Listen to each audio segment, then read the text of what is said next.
আসসালামু আলাইকুম।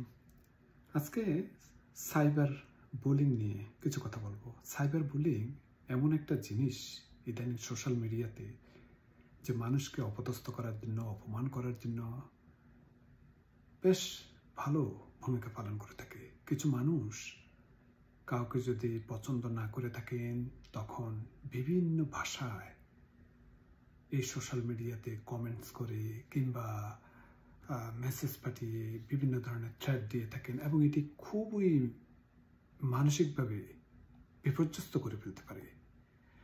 তো ইদানিং সোশ্যাল মিডিয়াতে যে সমস্ত গালিগালাজ আগে শুনতাম না, প্রকাশ্যে গালিগালাজ করে থাকেন বিভিন্ন আমাদের হোস্টরা কিংবা অ্যাঙ্কাররা, সেটি অ্যাকসেপ্ট করে থাকেন, এটি বাধাও দেন না। মনে হচ্ছে যে যেন এগুলি অনেকটা কালচারে পরিণত হচ্ছে, যেটি হওয়া উচিত না।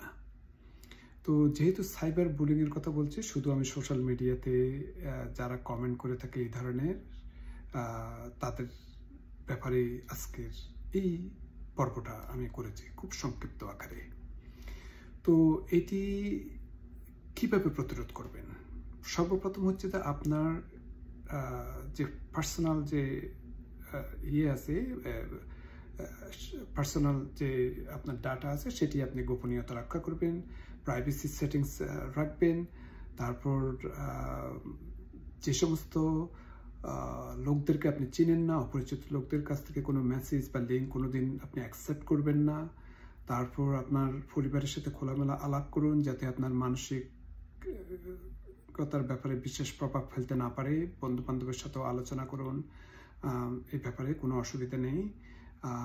আর বিশেষ করে যাতে সচেতনতা বাড়াতে হবে।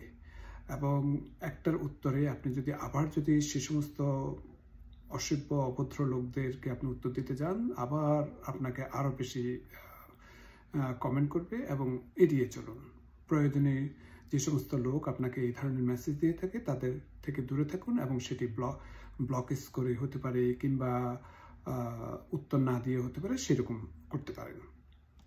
আর এমনি তো আইনগত পদক্ষেপ বিভিন্ন জায়গায় দেখা যায়, যদিও এগুলো খুবই